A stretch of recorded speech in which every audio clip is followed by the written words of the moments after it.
É isso, com o debate da CPI, a gente acabou esquecendo um tema da pauta hoje que nós precisamos tratar aqui, e foi por isso que a gente reservou esse horário para conversar sobre isso, que é a questão da volta às aulas. E eu queria fazer esse questionamento e tentar fazer com numa pergunta que a gente conseguisse trazer esse histórico e o que de fato está em jogo nessa história da volta às aulas, né? Porque tem muita coisa aí, muita coisa apareceu, né, nos últimos dias. Teve a questão dos vídeos dos deputados do Partido Novo, né, negociando seu apoio à PEC do governo condicionado à volta às aulas. Houve uma mudança do dia habitual de publicação do decreto, que é quinta ou sexta-feira, para terça-feira. Houve um conjunto de fatos de tentativas no judiciário, inclusive com a publicidade do governo dizendo que iria voltar às aulas, mesmo sem haver decisão judicial, né? Então, a gente também tem um conjunto de fatos, essas últimas 2 semanas, que nos interessa saber o que está em jogo nesse troço todo da volta às aulas, porque é uma aposta muito alta, né? E para a sociedade é uma aposta muito alta. Esse risco, e que não é o risco de defasagem salarial, não é o risco de perda de aposentadoria, não é esse risco que eles acabaram fazendo com que a gente convivesse junto com esse processo todo. É o risco da vida. E está em discussão aqui, eu queria pautar com vocês a discussão de preservação da vida e como é que vocês observam esse uso da gestão da pandemia pelo governo do Estado. Isso, eu acredito, seja, inclusive, na minha opinião particular, tema de uma CPI, para discutir como é que essas coisas se constroem, porque nós temos pessoas morrendo. Hoje morreram pessoas. Hoje morreram pessoas. Por consequência da contaminação das escolas, vão morrer pessoas. Isso a gente sabe, a ciência disse. Essa aposta foi feita pelo governo do Estado. Eu queria entender quem é que pode ser responsabilizado, o que inclusive, doutor Júlio, vocês estão pensando no sentido dessas denúncias, sabe? Porque isso é muito grave, né? Quem sabe não é, inclusive, o ponto de partida para uma investigação sobre como é que o Estado está utilizando a pandemia para o seu jogo eleitoral, para a projeção de um ou outro candidato, isso ou aquilo. Era isso. Não sei se estou com a palavra, Fabrício, já toca ficha. Vai, vamos lá. Bom, vai, então, a última pergunta foi tua, vai contigo. Para honrar a educação da senhora minha mãe, eu vou cumprimentar o Alain, que chegou há pouco. Então, boa noite, Alain. Minha mãezinha, que está há 1 ano lá no céu, deve estar orgulhosa. Então, eu acho, Alain, que o jogo é muito pesado e o governador escancarou a sua intenção.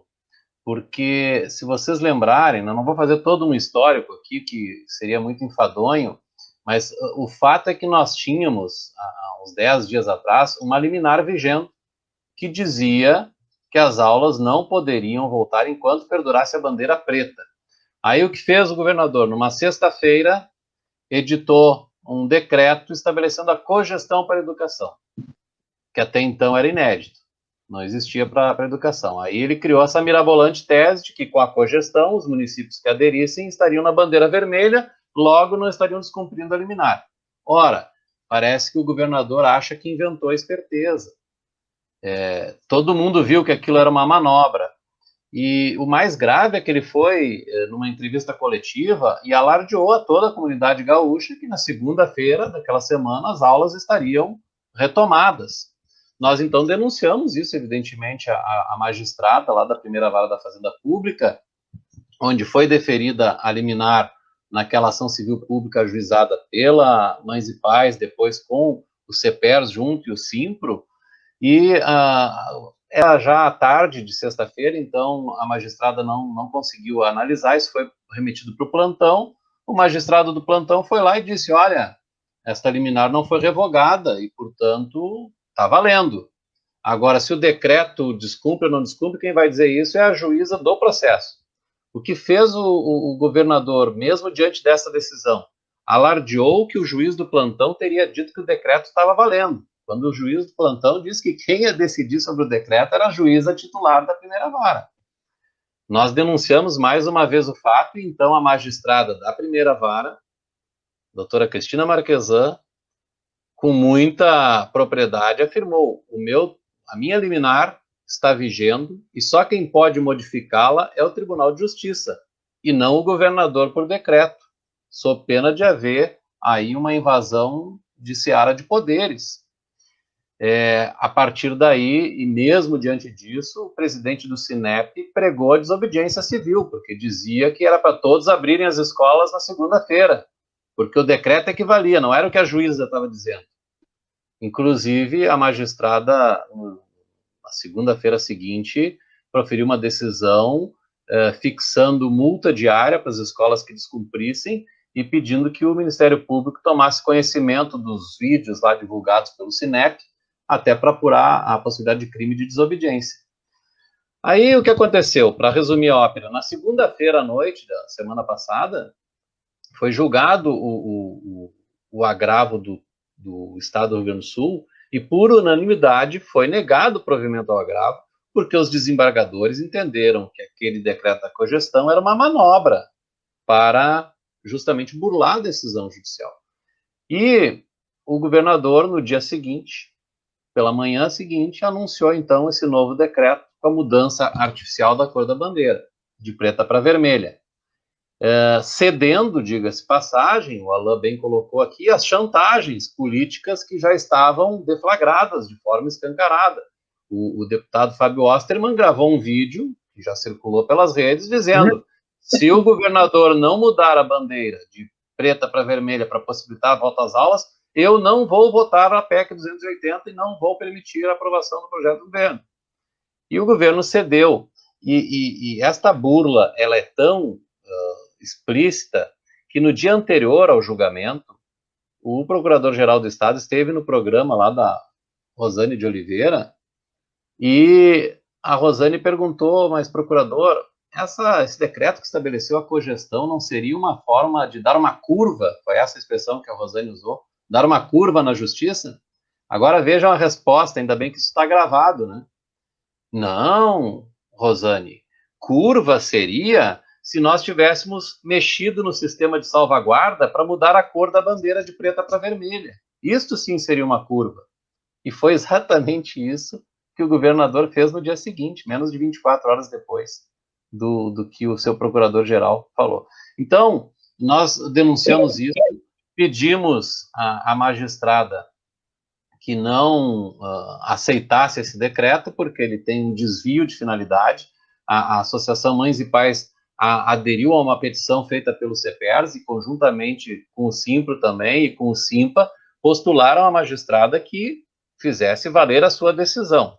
Acontece que, na quarta-feira passada, quando tudo isso aconteceu, houve um ataque de hackers no Tribunal de Justiça. E isto criou um problema gravíssimo, porque o processo é eletrônico, nós não tínhamos como encaminhar a petição, parece um filme, né, Alan? Nós não tínhamos como encaminhar a petição, aí fala com a magistrada, não tem como acessar o computador, porque o pessoal da informática diz que não pode, porque vai ter vírus e tal. Eu sei que a nossa petição conseguiu chegar para a juíza só no final do dia da quarta-feira, mas ela não tinha acesso aos autos, e o tempo foi passando, e as aulas foram voltando, e os fatos foram se consumando, e a magistrada, então, na sexta-feira, preferiu, antes de analisar os nossos pedidos, marcar uma audiência de conciliação. Essa audiência aconteceu nesta última segunda-feira, foram 5 horas de audiência, estavam lá presentes secretários de Estado, gabinete do prefeito, as entidades, né, Simpro, CEPERS, Sinep, Simpa, Mães e Pais, e o que ficou avançado? Primeiro que não havia consenso, né, o Estado não abria mão de continuar com as aulas.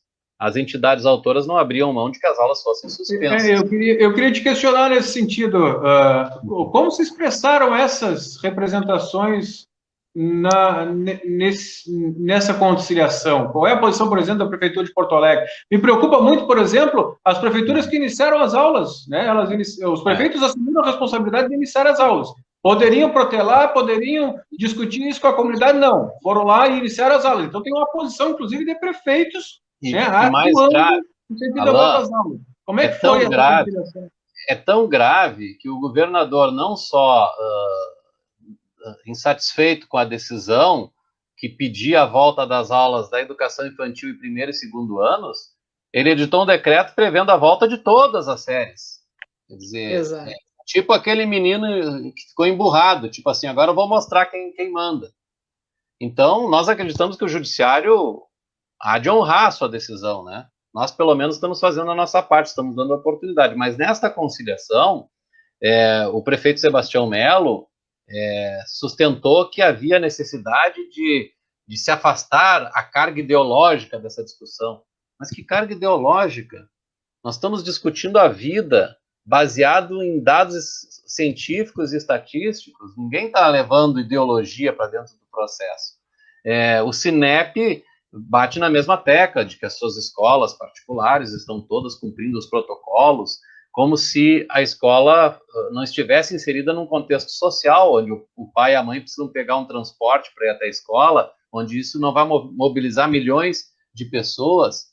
O Estado foi para negociar mais ou menos assim: olha, as aulas continuam, vocês aceitam o que a gente quer e nós estamos acordados. Não, não é assim.